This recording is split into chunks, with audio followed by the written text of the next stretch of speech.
Atualmente se convenciona dizer que ao princípio dos 3 R's se poderia adicionar mais 2 R's, que seriam respeito, pelo fato de se trabalhar com uma vida, né, se deve conhecer o comportamento de cada espécie, suprir as necessidades dessa espécie enquanto em cativeiro, com a manipulação e as instalações mais adequadas possíveis. Então, respeito pela vida. O outro R seria a relevância, considerando a importância do trabalho, justificar o uso desse animal e pensar até que ponto esses procedimentos e resultados que estão sendo realizados, eles poderiam ser extrapolados para a realidade de um tratamento que pudesse beneficiar o ser humano ou o próprio animal. Então, pensar sempre, né, a relevância do procedimento. Se esse procedimento realmente ele é importante, se esse procedimento realmente tem grandes chances de ser utilizado, de trazer benefícios ou para o ser humano ou para o próprio animal ou para outras espécies animais que eventualmente estejam sendo estudadas. Sempre se deve fazer uma avaliação da relação maleficência com beneficência. Isso a gente já conversou bastante nas aulas de bioética, né?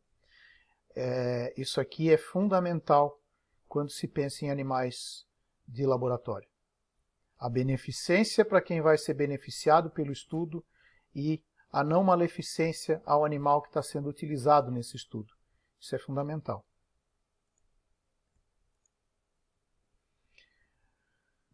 Quais são os objetivos que a gente pode ter nos experimentos envolvendo animais? Esses experimentos eles podem ter por objetivo ensino e pesquisa fundamentalmente. Tá?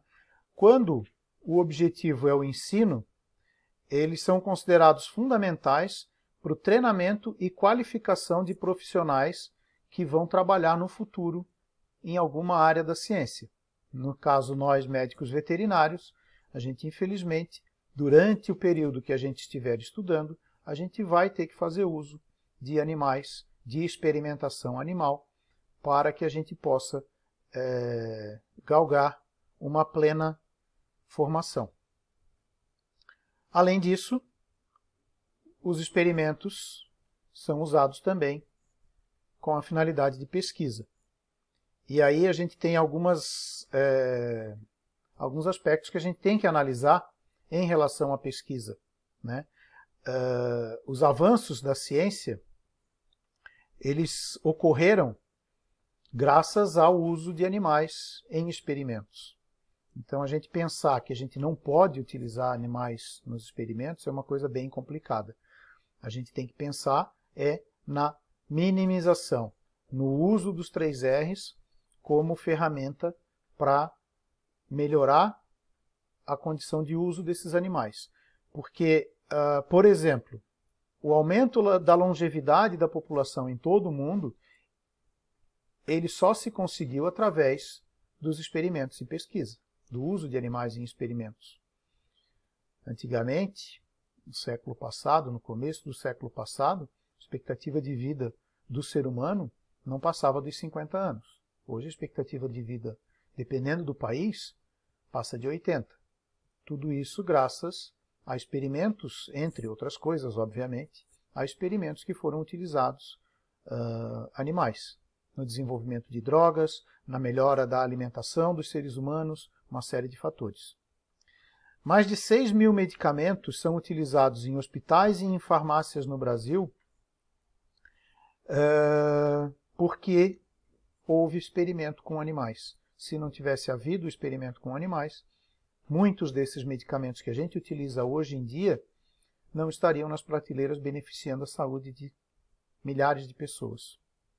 Quase todas as vacinas e vários procedimentos da área de saúde também tiveram o uso de animais para que se chegasse à legalização, à autorização do uso desses medicamentos, dessas vacinas, a confirmação da eficácia dessas vacinas.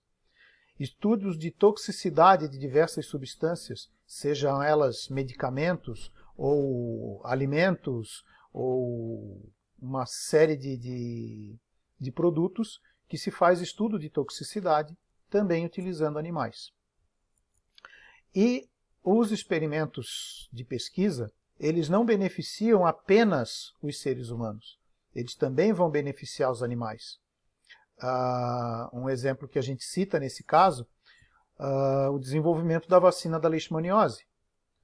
A leishmaniose ela é uma doença endêmica no Brasil, em muitas regiões do Brasil, em que até que se conseguiu desenvolver uma vacina e mais recentemente um medicamento para ser usado no tratamento dos animais, os animais que adoeciam de leishmaniose eram sumariamente eutanasiados, porque a leishmaniose é uma zoonose e o animal, uma vez infectado com a leishmaniose, mesmo depois de tratado, ele vai ser um reservatório da leishmania. Ele vai transmitir a leishmaniose pelo resto da sua vida.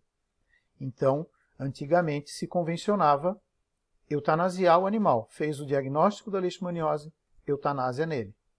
Então, para melhorar a condição dessa situação, se desenvolveu uma vacina e se desenvolveu, mais recentemente, um tratamento. Para se chegar à liberação, à comprovação de que essa vacina é eficaz e de que esse tratamento também é eficaz na cura da leishmaniose, teve que se usar animais. Então não é só o ser humano que se beneficia do uso dos animais. O que a gente precisa ter consciência é de minimizar os efeitos, a maleficência que se causa a esses animais.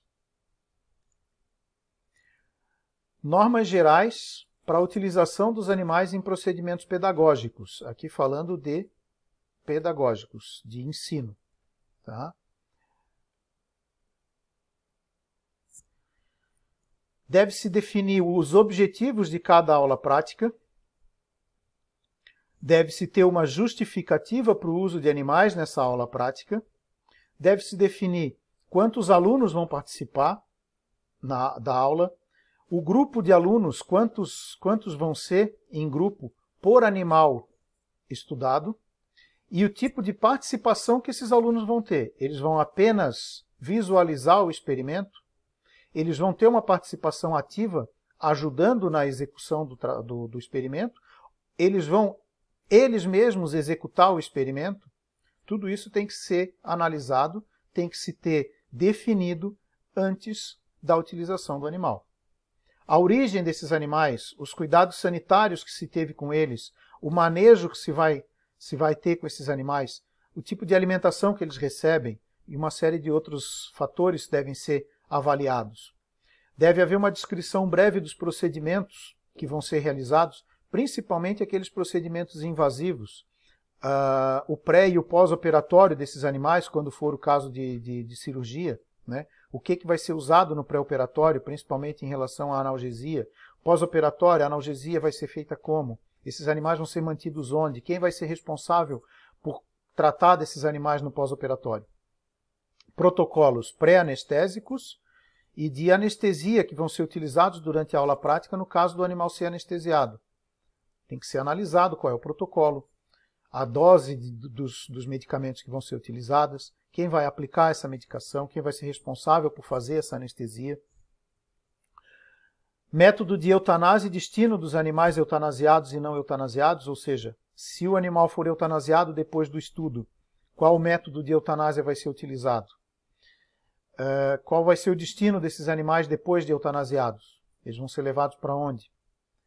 Aqueles não eutanasiados, o que vai acontecer com eles? Eles vão voltar para o biotério? Eles vão ser doados? O que vai acontecer com eles? Tudo isso tem que se saber antes da realização da aula. Métodos substitutivos, aquilo que a gente falou nos 3 R's, né? Que dispensem o uso de animais. Em vez de fazer o uso de animais, não dá para apresentar um filme que foi feito numa aula anterior com uma outra turma. Não dá para fazer a simulação em objetos modelados ou em computadores, como se faz na Uniavan, nas aulas de anatomia, por exemplo, né? Tudo isso tem que ser avaliado e tem que ser definido antes da realização da aula. Agora, as normas gerais para a utilização dos animais nos procedimentos de pesquisa. Todos esses procedimentos de experimentação, eles têm que ser realizados e concebidos sob o foco da ética e das boas práticas. Então, sempre tem que ser analisada a ética, por isso tem o Comitê de Ética no Uso dos Animais, e das boas práticas que vão ser avaliadas também por esses comitês. O uso desses animais, ele tem que sempre estar de acordo com a legislação vigente. Isso a gente vai ver mais para frente, a legislação que está vigente hoje. A pesquisa envolvendo esses animais, ela deve ser aplicável à saúde humana ou animal, deve trazer benefício para a sociedade e para o avanço do conhecimento científico.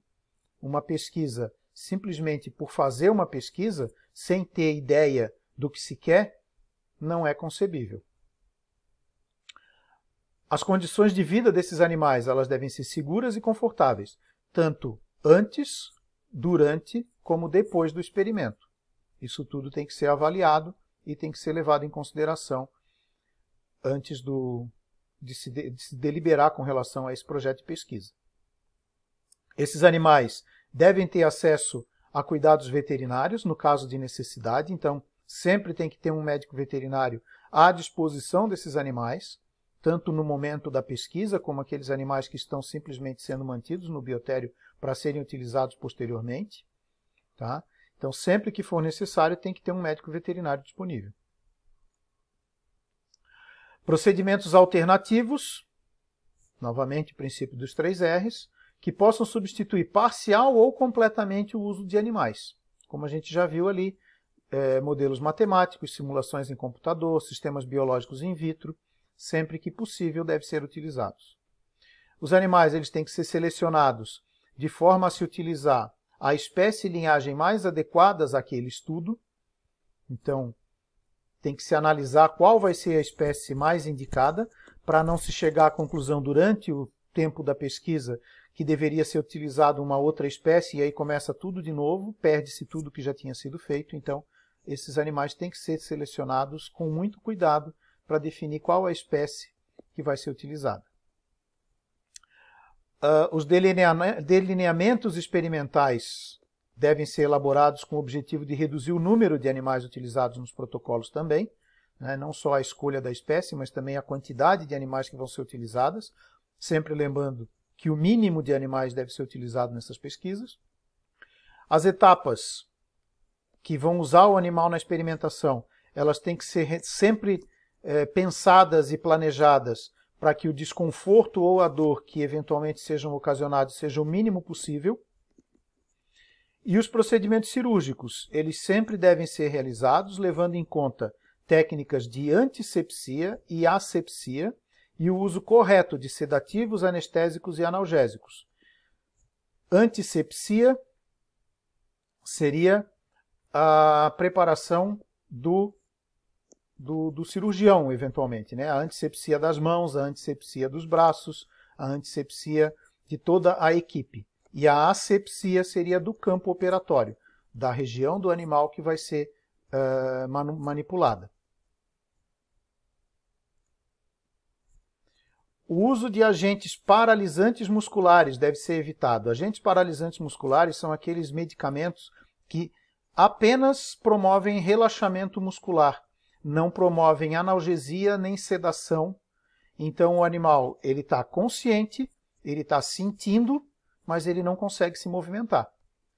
Isso deve ser evitado ao máximo. E, se necessário, os animais devem estar devidamente anestesiados.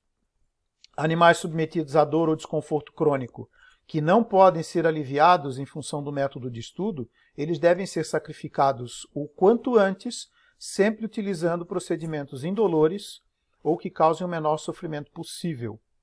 Procedimentos dolorosos ou eutanásia não devem ser realizados na presença de outros animais para minimizar o estresse. Os pesquisadores e todo o pessoal que maneja e utiliza animais devem ser qualificados e treinados regularmente para conduzir os procedimentos. Ou seja, eles têm que saber o que estão fazendo. E os protocolos que envolvem animais de experimentação sempre têm que ser avaliados pela CEUA, que a gente vai falar a seguir.